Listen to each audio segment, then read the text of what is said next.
여러분 저는 요즘에 전화를 너무너무나 많이 받습니다. 왜? 삼성전자 때문에. 자, 이걸 보시면은 이렇게 하루 종일 계속 부재중 전화 통화가 쌓여있는 걸 알 수가 있죠. 최근에 삼성전자가 7만원대에서 6만원대에 접어들자 불안감을 느낀 아주머니 아저씨들이 이렇게 계속 연락이 옵니다. 거기다가 지금 삼성전자는 악재 뉴스밖에 없잖아요. 홍라이 씨 일가가 삼성전자의 주식을 정리한다. 그리고 또 삼성전자의 일주일간 공매도가 2천억이라고 이런 기사도 나왔는데 여러분 저거는 빙산의 일각에 불과합니다. 자, 여기 보시면은 삼성전자의 공매도 수량이 나와 있는데 이거를 엑셀로 뽑아서 정리해서 공매도 수량을 체크해 보시면은 5월 3일부터서 외국인과 기관의 삼성전자의 공매도 총 금액은 2조 7,087억 5,398만 원입니다. 무슨 연금복권 숫자랑도 비슷한데 이 숫자를 대입해서 연금복권도 한번 구입해 보시는 건 어떨까요?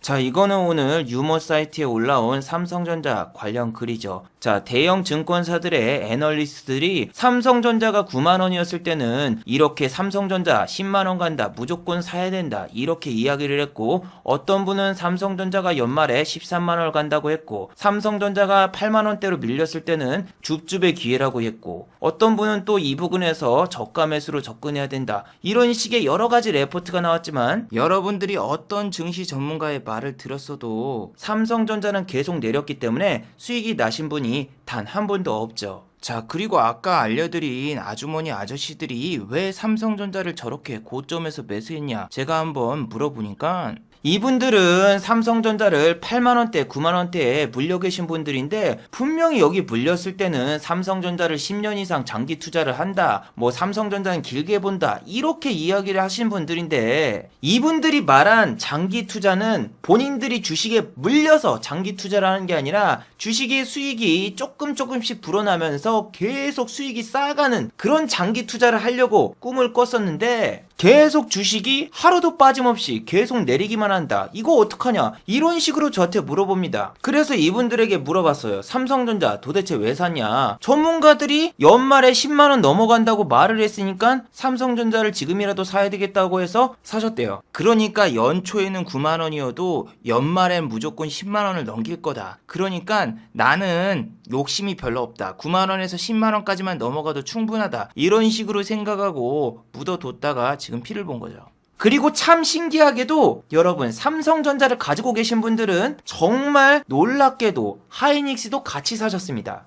여러분 상승장일 때는 같은 섹터의 종목을 두세 종목 가지고 있어도 전혀 상관이 없는데 장이 하락장일 경우에는 절대로 같은 섹터의 종목을 2개 이상 가지고 있으면 안 됩니다. 상승장의 경우에는 테마의 1등 종목과 2등 종목을 둘 다 가지고 있는 건 절대 나쁘지 않습니다. 왜냐하면은 1등주가 투자 경고에 걸리거나 혹은 단일가 매매 혹은 투자 과열로 거래 정지가 됐을 경우에는 2등주가 확 치고 올라가기 때문에 이런 선택은 나쁘지 않아요. 그리고 테마주의 1등주들은 증거금 100%, 실적이 안 좋거나 재무제표가 안 좋은 종목들이 대부분이기 때문에 증권사 레포트 추천도 1등주가 아니라 2등주가 나오는 경우도 상당히 많아요.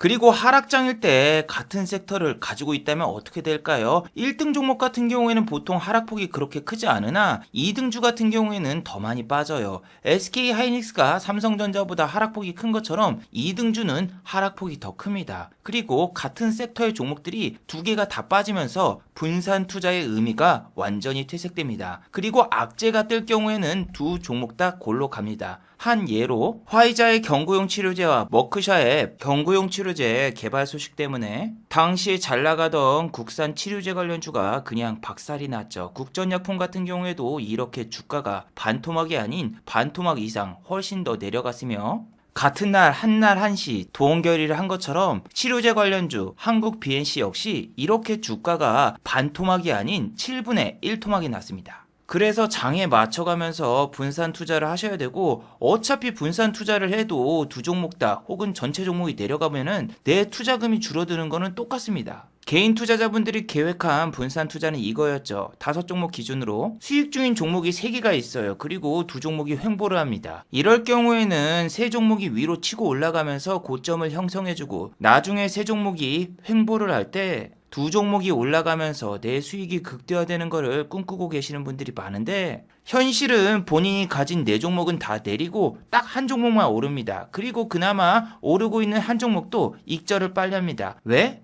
나머지 네 종목이 내리고 있어서 거기다 물 타려고. 그리고 하락장이 심해지면서 네 종목이 전부 다 내리면서 결국에는 주식시장에서 퇴출당합니다. 그래서 지금 저에게 전화를 주신 아주머니 아저씨들도 분산 투자를 했는데 상당히 큰 손실을 보고 있습니다. 그런데 저에게 전화를 주신 아주머니 아저씨들은 공매도가 뭔지도 잘 모릅니다. 저렇게 공매도 수량이 쌓여 있는 거를 체크를 안 하시고 삼성전자라던가 하이닉스가 주가가 내려가면은 오히려 본인들에게 더 좋대요. 저가 매수를 할 수 있고 평단을 낮출 수 있는 기회라면서 한동안은 좋아하시더군요. 그런데 SK 하이닉스 같은 경우에는 고점 대비해서 지금 40% 이상 하락이 나왔고 고점으로 올라가려면 60% 가까이 상승이 나와야 되는데 이런 분들에게 물어보니까 급락이 나올 때마다 하이닉스 그리고 삼성전자에 물을 탔대요. 급락이 처음 나왔을 때 이런데 물을 탔고 두 번째는 이런데 물을 탔는데 이제는 또 물을 타려고 하니까 금액이 너무 커져서 무서워서 물을 못 타겠대요. 아니 그런데 저에게 주식이 내려갈 때마다 싸게 살 수 있는 기회다, 찬스다 이렇게 말하신 지 아직 1년도 안 지났거든요. 제가 SK 하이닉스 같은 경우에는 5년 이상 장기 투자를 했는데 평단가 26,000원에서 5년 동안 단 1%도 안 올랐다는 얘기를 지난 영상에서 말씀드렸었죠.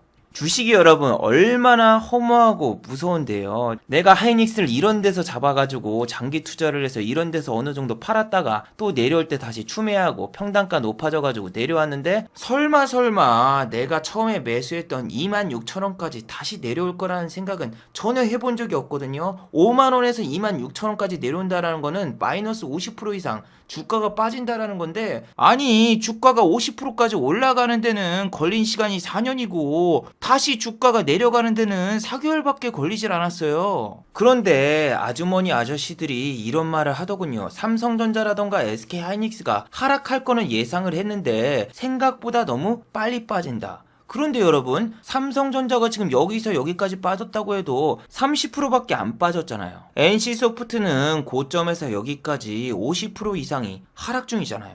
자, NC소프트 같은 경우에도 증권사 애널리스트들이 목표가를 120만원으로 잡고 블레이드 소울이라던가 혹은 리니지 더블이 출시될 때마다 목표가를 상향했었죠. 그런데 이분들이 말하고 주가가 30% 이상이 하락이 나왔죠. 물론 증권사 레포트라던가 혹은 유튜브를 보고 따라 사는 사람도 문제라고 하지만 여러분들이 주식하다가 큰 손실이 나면은 어떻게 해요? 장기 투자를 해야 되겠다. 그런데 나는 이 기업에 대해서 아무것도 몰라. 애널리스트들이 이 회사에 대해서 자세히 설명을 해주고 목표가까지 제시를 해주네? 오케이, 이 종목을 사야 되겠어. 하고 시가총액 상위주 중에서 골라가지고 장기 투자하시는 분들도 상당히 많죠. 그런데 중요한 거는 상승장에서는 저런 사람들이 말한 종목들이 진짜로 상승하니까 신처럼 신봉을 하지만 이렇게 하락장이 찾아오면은 저런 사람들은 사기꾼 소리밖에 듣질 않죠. 그래서 여러분도 분산 투자를 절대 똑같은 섹터에 몰빵하지 마시고 증권사 애널리스트들의 말이라던가 목표가도 너무 믿지 마세요. 너무 허무맹랑합니다.